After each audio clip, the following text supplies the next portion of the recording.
Quando você estava falando aqui, eu fui marcando desde o sucão, né? E aí, quando você falou do caixilho, o Rodrigo falou assim, o caixilho é o segredo, né? Conta o segredo para nós aí, Rodrigo. Por que o caixilho é o segredo? Ele é o segredo porque, assim, no sistema convencional, né, como o Paulo falou, a gente, primeiro assim, vamos lá, por que a gente precisa do caixilho, né, para poder dar terminalidade nos apartamentos, né? Então, assim, você tem que ter o caixilho para você criar uma estanqueidade ali e fazer o acabamento fino, pintura, aquela coisa final mesmo. Sem caixilho, não adianta. Se você colocar uma porta pronta ali, ela vai estufar, se chover, vai estufar tudo, laminado. Então, o que acontece? O sistema convencional, a gente precisa, você sobe a estrutura, a vedação, e depois desce fazendo a fachada, né? Então, e só depois disso você entra com o caixilho. Então você tem uma janela ali grande ali de muitos meses que você tem que ficar em tese aguardando ali, né? Para poder entrar com acabamento fino. Então aí que eu acho que o interessante desse sistema é isso. Você vai subindo, ele já vai acabando, né? E você já consegue instalar o caixilho.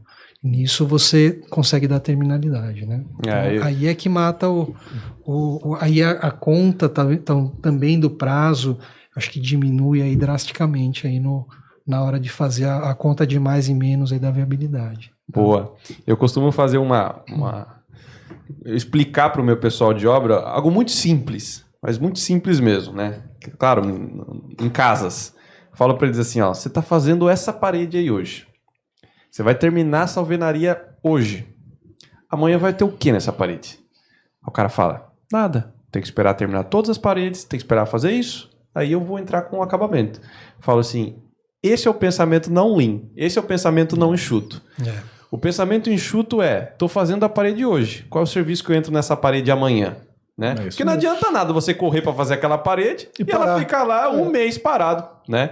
Então eu percebi que tudo que você falou aqui foi pensando assim, num sequenciamento que você vai encaixando, né? E você diminui não só o ciclo, por exemplo, da estrutura, mas diminui o ciclo do acabamento que vem junto nessa história da obra toda. como um todo, né? Ele fala que a gente está trazendo a linha de raciocínio de linha de produção da Toyota para construção civil. Daí começa a falar que é construção indústria da construção, que o que a gente faz nada, com todo o respeito, cara, que a indústria da construção que a gente faz dá uma vergonha, cara. A gente faz uma artesanato da construção, né? Indústria da construção não é. Então, isso a gente começa a brincar de indústria da construção. Daí começa o negócio a ficar sério. Daí você interessante aí nessa escassez, né? Além disso, você sobe, você já lá dentro dos apartamentos já tá com drywall ali, então você já tira o gesseiro, você já começa a diminuir, né, o histograma da obra, tira gesseiro, diminui o cara do reboco, então tudo isso você consegue cortar o homem-hora aí do canteiro, né? E a gente está falando de uma redução da ponta, mas existe uma redução muito grande do escritório também. Sim, existe uma redução muito grande do escritório. Por exemplo, você vai contratar o banheiro pronto, né, um sistema de contratação que você faz ali, é muito mais fácil para o comprador, para os suprimentos, fazer a contratação de um banheiro pronto, que ele tem que resolver ali uma parte técnica e tal, e acabou a compra.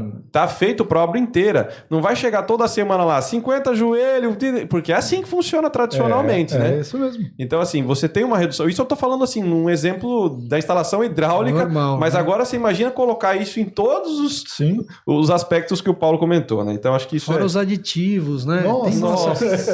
Isso aqui não está considerado. Então, você fechando um sistema um pouquinho mais industrializado, você tem mais previsibilidade, né?